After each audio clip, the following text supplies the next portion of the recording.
nosso Senhor. Amém. Boa noite, igreja.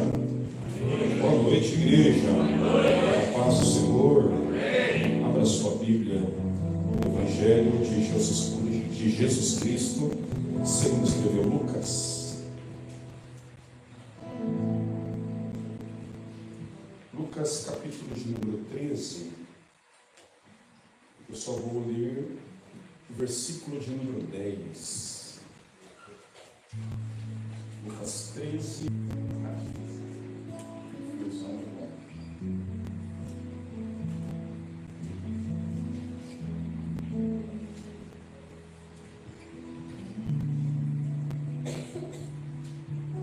Vou correr, tá bom, irmãos? Lucas 13, 10 está escrito assim: Ora, ensinava Jesus no sábado em uma das sinagogas.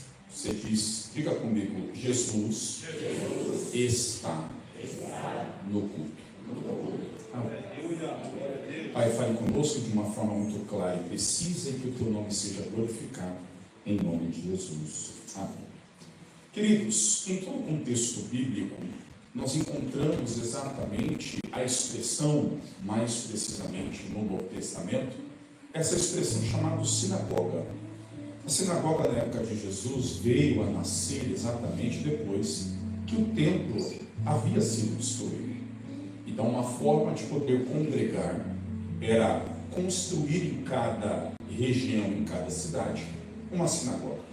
Quando o templo retornou a ser construído ou reconstruído, o povo saía das suas sinagogas e tinham que ir até o templo para oficializar ou para continuar o ritual cerimonial que cada um deles tinha dentro da cultura judaica. Então, o templo era exatamente o ambiente central em que todo judeu se reunia para fazer ou realizar algo cerimonial referente à sua fé. Porém, a sinagoga era exatamente uma vertente do templo que ficava em cada cidade e que tinha como propósito também ensinar a lei, fazer o culto e instruir o povo quanto aos seus costumes referente à sua fé cristã. E o texto vai nos apresentar que dentre essas sinagogas haviam diversas espalhadas em cada uma dessas regiões, e uma certa vez Jesus decide entrar dentro da sinagoga. A sinagoga era exatamente um ambiente onde todo sábado se reunia uma partícula da sociedade na época de Jesus para ouvir os ensinamentos e para dedicar, segundo a fé judaica, aquele dia como uma forma de buscar a Deus, de clamar ao Senhor, de se dedicar exatamente, única e exclusivamente, àquele período a Deus. Então, sábado era exatamente este dia que o povo tinha como forma de ir ao templo ou ir à sinagoga para cultuar a Deus e para dedicar aquele dia em busca da face do Senhor. E dentre essas sinagogas espalhadas na época de Jesus, o texto vai dizer que dentre elas, Jesus decide visitar uma delas. E dentre essa sinagoga, a multidão que vai fazer parte daquele culto era uma multidão que estava exatamente, irmão, separada por classe social, por condições financeiras e até mesmo por conta de situações físicas e emocionais, e até mesmo espirituais. Se eu abrir um parênteses aqui, irmãos, é exatamente o que nós estamos hoje vivenciando. Ao olhar para a nave da igreja, a gente vê pessoas, não aparentemente aos meus olhos, mas aos olhos do Criador, que está exatamente vivenciando, seja eles problemas econômicos, problemas sentimentais, problemas físicos, problemas espirituais. Porém, existe também dentro desse próprio ambiente pessoas que são separadas ou qualificadas por conta das suas condições financeiras, e outros por questões religiosas. A questão religiosa está direcionada àquele que quer mais da parte de Deus. Financeiramente, aqueles irmãos que estão buscando uma resposta referente a uma situação adversa que tem se apresentado diante do teu cenário. Física, porque alguém carrega um problema, seja ele relacionado à saúde. Pessoas que precisam exatamente de um toque aonde a medicina não chegou, ou ainda aquilo que a medicina não conseguiu identificar para curar uma questão física relacionada à saúde. Mas também existem pessoas que são atingidas espiritualmente. E esse espiritualmente é exatamente pessoas que começaram problemas nesta área e que culminaram ou se manifestaram fisicamente. E é exatamente isso que Lucas capítulo de número 13, a partir do versículo 10, está propondo para nós. Jesus, quando entra dentro da sinagoga, ali naquele lugar, já havia um costume dos cidadãos daquela cidade, me perdoe, ir àquele ambiente. E quando chega lá, o texto diz que havia uma mulher que 18 anos carregava uma enfermidade. E o texto vai apresentar que a enfermidade que ela carrega é algo que é considerado uma possessão demoníaca. Então, o problema físico que ela carrega no seu corpo é de natureza espiritual. Você pode dizer assim comigo: o problema físico daquela mulher é de natureza espiritual. Jesus, quando entra dentro da sinagoga, esta mulher, que a Bíblia não apresenta nome, já tem na sua vida esse diagnóstico de trazer no seu corpo uma certa encurvatura. Uma mulher que está vivendo encurvada por 18 anos. Olha o que me chama a atenção, e a mensagem é simples.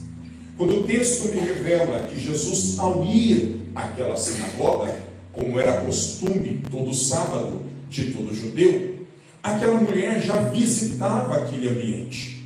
E todas as vezes que ela visitava, ela sempre tinha no seu coração uma certa fragilidade. Por quê? Porque o problema dela impedia de ela se aproximar mais próximo da plataforma ou daquilo que nós podemos dizer do altar. Então, por conta do problema físico dela, ela procurava sempre os últimos lugares daquela sinagoga. Assim como eu e você, quando estamos vivendo algum problema ou alguma dificuldade, nós sempre procuramos os últimos lugares dentro do templo. Por quê? Porque a gente sempre entra, irmãos, com uma pergunta: Senhor, eu preciso que o Senhor nesta noite fale comigo. E eu peço que o Senhor use alguém. E aí, às vezes, a gente vai descaracterizar quem nós somos. Se somos levitas, nós paramos de cantar. Se somos pregadores, tiramos exatamente alguns rituais que identificam nós como pregadores. Se temos algum cargo dentro do corpo eclesiástico, nós simplesmente fazemos de uma forma em que as pessoas não consigam identificar este cargo eclesiástico em nossas vidas. Então, dentro desse ambiente, nós sempre encontramos na sinagoga, no culto, um lugar onde a gente possa se sentar, onde ninguém nos veja, mas Jesus possa nos enxergar. Amém por isso, igreja? Amém. Então, esta mulher é exatamente, irmãos, uma figura dos dias atuais. Ela entra dentro da sinagoga e ela vai procurar, irmãos, o melhor lugar, não na visão dos homens, mas o melhor lugar na visão do Pai. Porque na visão do Pai, irmãos, não são os primeiros lugares que atraem a presença dele. Os primeiros lugares é exatamente o que atrai o olhar do ser humano. Então ela vai procurar exatamente os lugares mais distantes, mais escondidos. Mas isso não vai impedir dos olhos do Criador ver aonde ela está.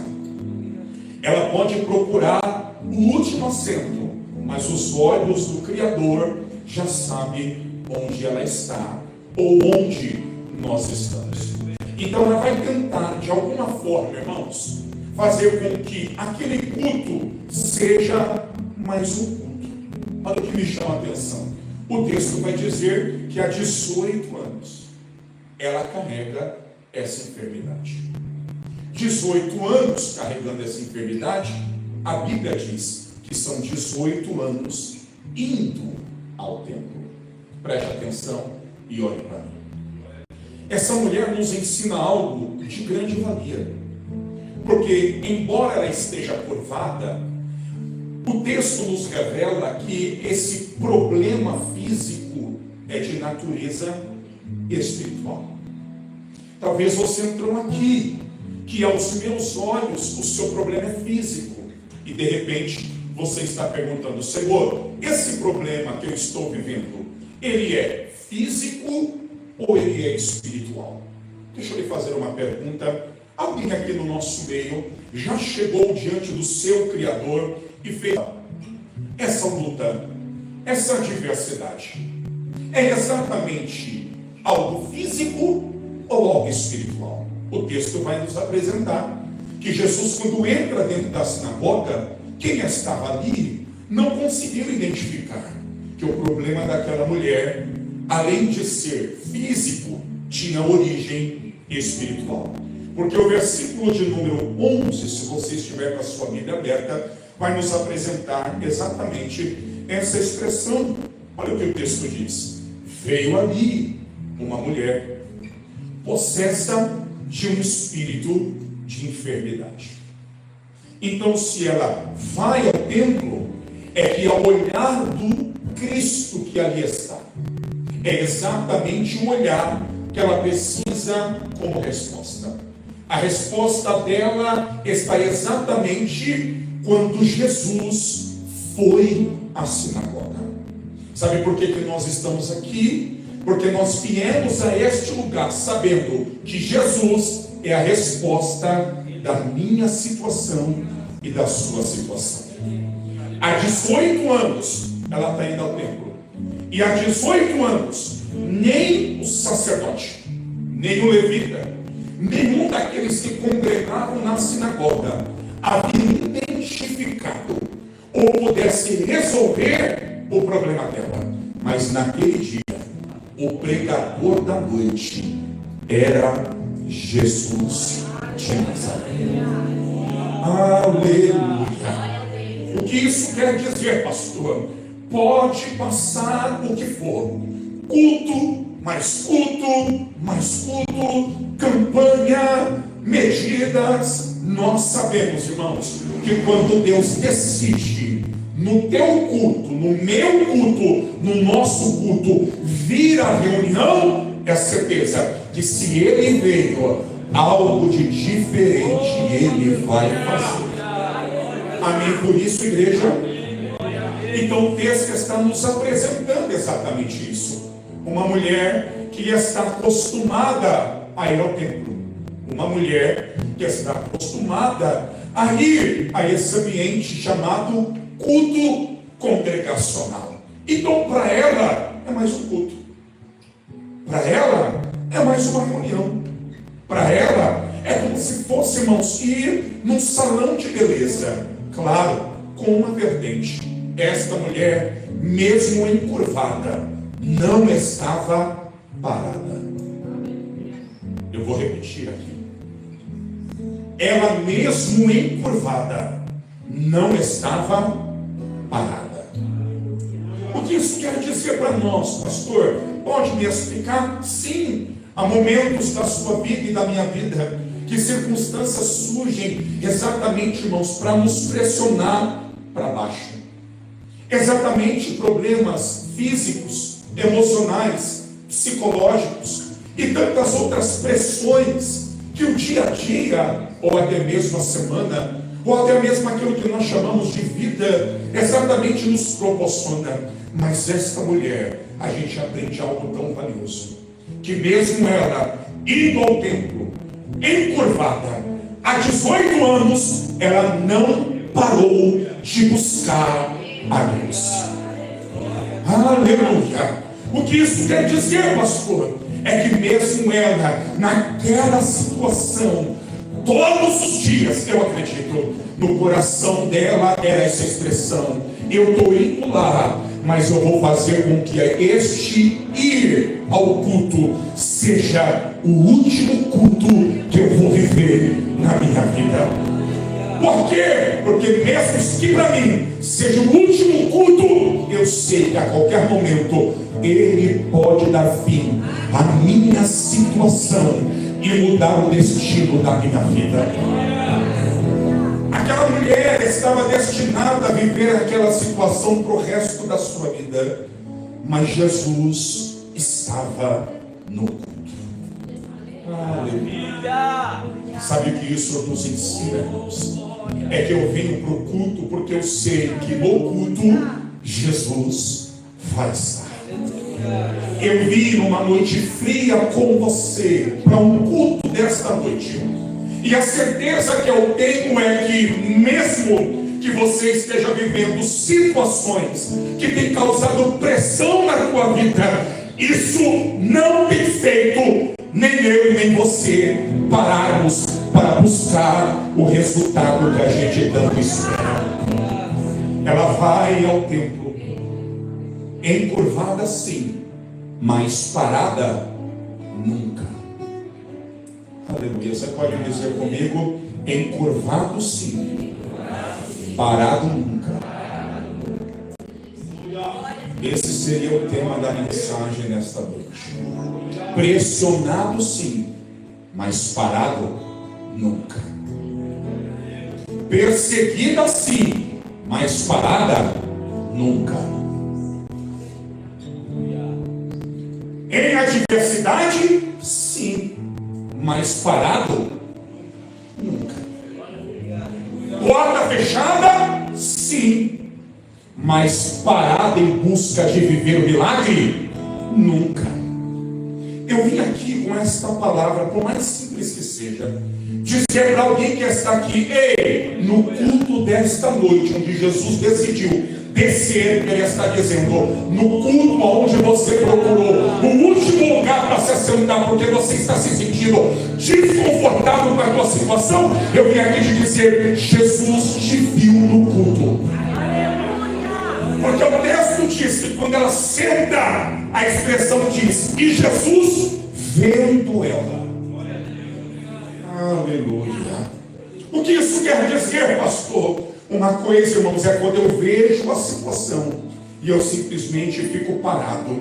Outra coisa é quando Jesus me vê na situação. Porque quando Jesus me vê na situação, Ele analisa como as minhas forças estão, quando o meu vigor está, quando o meu ânimo se apresenta, e Ele faz exatamente, irmãos, um check-up espiritual na minha vida, e Ele sabe: mais uma noite ela não vai suportar, mais um dia ele não vai suportar. E diz o texto: e vendo Jesus, ela chamou ela para frente.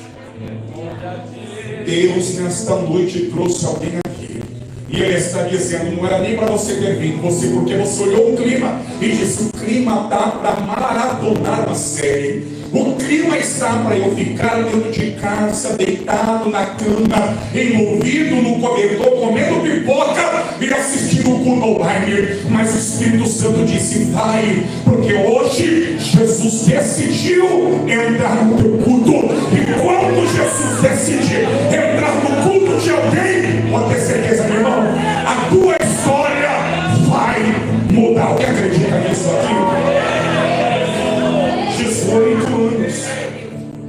E o texto diz: encurvada. Mas pergunta para ela: tu parou? Não. Tu desistiu? Não. Quando todo mundo te olhava e debochava de você, tu desistiu? Não. Por quê? Porque porque ainda que o tempo não chegasse, ninguém ia tirar a esperança dentro de mim. Aleluia! Nós precisamos aprender com esta mulher. O que, pastor? É que o tempo não havia chegado para ela, mas ela não deixou de sair da fila, porque ela sabia, a qualquer momento Jesus vai me chamar. Eu vim aqui dizer para alguém nessa noite: tua senha está sendo mencionada e a tua senha tem nome. Chama ela, chama ele. Por quê? Porque hoje é noite de mudar história e destino de alguém aqui. Aleluia. O texto diz que quando Jesus chamou ela, olha a situação que ela estava. Está com a sua Bíblia aberta, acompanhe comigo, por favor. Versículo 11. Veio uma mulher possessa de um espírito de enfermidade, 18 anos, andava encurvada, sem de modo algum poder endireitar. Aí o texto diz: vendo a Jesus, chamou-lhe para a frente e disse: mulher, está livre da tua enfermidade. A expressão diz: impondo-lhe as mãos, tocou nela. Aí o texto: imediatamente ela se endireitou. Não precisou 24 horas, não precisou 7 dias, não precisou 30 dias, não precisou 365 dias. Diz o texto que quando Jesus impôs a mão sobre ela, imediatamente ela endireitou. Olha para mim, por gentileza. Você veio buscar favor de quem? Você veio buscar ajuda de quem? Não, eu vou lá porque o louvor vai fazer a obra. Não, eu vou lá porque alguém vai tocar. Pode até tocar, mas se Jesus não decidir, nada acontece. Você só sente um arrepio e tá bom. Mas quando Jesus decide, eu quero. Quando Jesus decide, eu vou. Quando Jesus decide, conta comigo. Pode ter certeza, irmãos.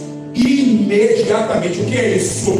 Instantaneamente o problema foi resolvido. Sabe qual é o nosso problema, a nossa geração? É que a gente põe a nossa expectativa em gente dentro do culto. Mas eu vim aqui te dizer: ei, o dono do culto, o pregador da noite, que não é o pastor Josemir, mas é Jesus Cristo de Nazaré, ele está aqui e ele está dizendo: ainda que você tenha resistido ao culto, eu não saio daqui enquanto não mudar a história da tua vida. Endireitou-se, isso quer dizer encurvada, nunca mais. Por que, pastor, encurvada? Porque a palavra encurvar dentro do grego tem várias conotações, mas uma conotação fisicamente direcionada ao problema que ela está vivenciando é colocar de pé novamente. Eu vim aqui profetizar para mim. Sabe por que Deus te trouxe aqui? Porque Ele está dizendo: estou colocando o teu chamado de pé novamente. Estou colocando tua casa de pé novamente. Estou colocando o teu matrimônio de pé novamente. Estou colocando alguém no culto de pé novamente. Alguém acredita nisso aqui? E o texto diz que quando ela se endireitou, tudo que estava... Lembra aquele louvorzinho? Havia um homenzinho, morava numa casa e andava onde? No caminho. Sua vida era... Aleluia. Mais um dia, o homenzinho torto encontra alguém que faz a vida daquele que é torto endireitar. Deixa eu abrir um parênteses para dizer assim: Para você ser próspero, não precisa mentir. Para você viver uma vida que Jesus tem para você, não precisa usar os meios que o mundo utiliza. Por quê? Porque quando Deus quer mudar o destino da vida de alguém, Ele não precisa de nada do que você tem. Ele só precisa do teu coração. Você ainda confia nele? Não, pastor, é porque o meu amigo lá no serviço usou deste meio e a vida dele endireitou. Direitou na visão talvez dele. Porque na visão do Criador continua toda torta. Mas quando Jesus entra na vida daquele que há 18 anos está esperando, não é o homem que vai fazer, é Jesus de Nazaré que vai fazer. Quando este alguém decide esperar ele fazer, tudo o que ele faz é perfeito. Deixa eu abrir um parênteses para você que está aqui, meu filho. Pare de ficar colocando a tua confiança em homens, porque você vai perceber, talvez no lado exterior, quem olhar vai dizer: nossa, a vida dele mudou, a vida dela mudou. Mas quando olhar para o Criador, olhar para dentro, vai dizer: continua torto. Mas quando Jesus entra na vida de alguém, Ele não muda só o lado exterior, Ele muda o lado interior, para que o exterior seja reflexo do que aconteceu aqui dentro. Deus nos trouxe nessa noite, e Ele está dizendo: chegou o dia de eu endireitar o que está torto na sua vida. E nessa noite eu estou aqui dizendo: Senhor, toca onde for preciso, mas se tiver alguma coisa torta em mim, endireita. Por quê? Porque não adianta ter dois olhos e estar exatamente, irmãos, visivelmente aos olhos do homem perfeito. E o texto está dizendo: o que adianta ter dois olhos e estar caminhando para o lado de fogo e de enxofre? É melhor ter um olho e andar exatamente só com o olho, sabendo que o céu é o destino daquele que não abre mão, andar na posição com Deus. Eu queria pregar, irmãos, exatamente sobre isso. Encurvada nunca mais. Você pode levantar a sua mão direita para o céu e dizer assim: na minha casa, tudo que está fora do lugar vai voltar para o lugar. Você crê nisso? Vai naquele trabalho, todo mundo está dizendo assim: já faz ano que está desse jeito. Até Jesus chegar, porque quando Jesus chega, 18 anos em um culto, ele muda a vida de alguém. Um culto, ele muda a vida dessa pessoa. Ei, irmão, meu irmão, aquele lugar que está preparado para você, não é para você ser mais um, é para que por intermédio de você o ambiente começa a se endireitar. Por quê? Porque onde Jesus está, alguma coisa tem que acontecer. Jesus viu ela, assim como Jesus viu Natanael, debaixo da figueira, nos momentos mais adversos da vida de Natanael, questionamentos e perguntas. Quando ele teve um encontro com Jesus, Jesus disse: eu te vi. Aonde o Senhor me viu? Lá debaixo daquela figueira, lá debaixo daquela sombra frustrada, desanimado, sem ânimo, sem vigor, achando que eu não estou te vendo, achando que eu não estou trabalhando. Eu te vi. E o Senhor me viu para quê? Para te dizer, naqueles momentos de maior perseguição, todo mundo foi embora, mas eu fiquei.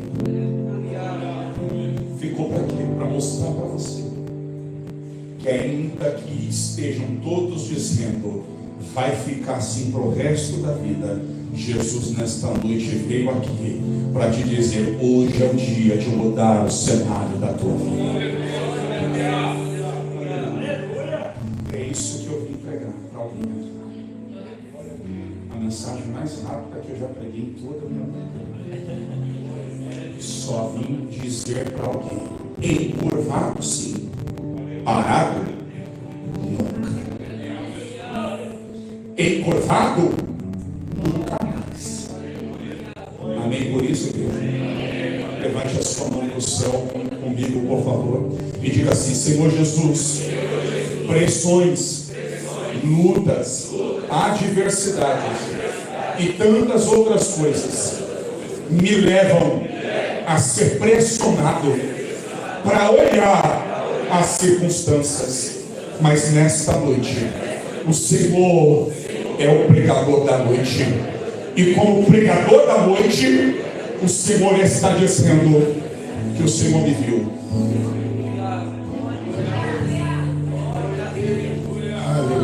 Aleluia. Mesmo pressionado, Ele te viu. Mesmo desanimado, Ele te viu. Mesmo sem ânimo, Ele te viu. Mesmo sem nenhum recurso, Ele te viu. E mesmo nessas condições, não impediu Ele de vir ao culto nessa noite, para mostrar para você e para ninguém: o problema, alguém disse, é físico, mas o Senhor está dizendo, é de natureza espiritual. E se é de natureza espiritual, o Senhor está dizendo nesta noite: há um basta na vida de alguém que Jesus está dando aqui. O cenário vai mudar, meu filho. A roda gigante está girando, e um dia você esteve embaixo. Jesus está mudando a posição, e Ele está dizendo: sobe, filha, sobe, filho. Por quê? Porque o céu é o limite do que eu tenho preparado para você. Alguém acredita nisso aqui?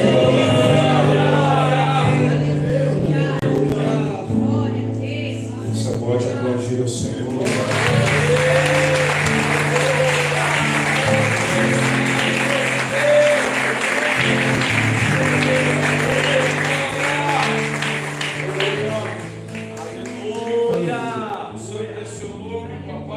Estender, porque hoje temos mais uma programação. Eu não sei se o pessoal da dança já está pronta. Não? Vou esperar ali o pessoal da dança, tá bom? Você pode fechar os seus olhos, por favor. Só feche os olhos. Não precisa olhar para a direita, para a esquerda. Não precisa olhar para ninguém, só fecha os olhos. Jesus olhou para aquela mulher e viu ela encurvada, 18 anos, com o peso que ela carregava sobre as suas costas.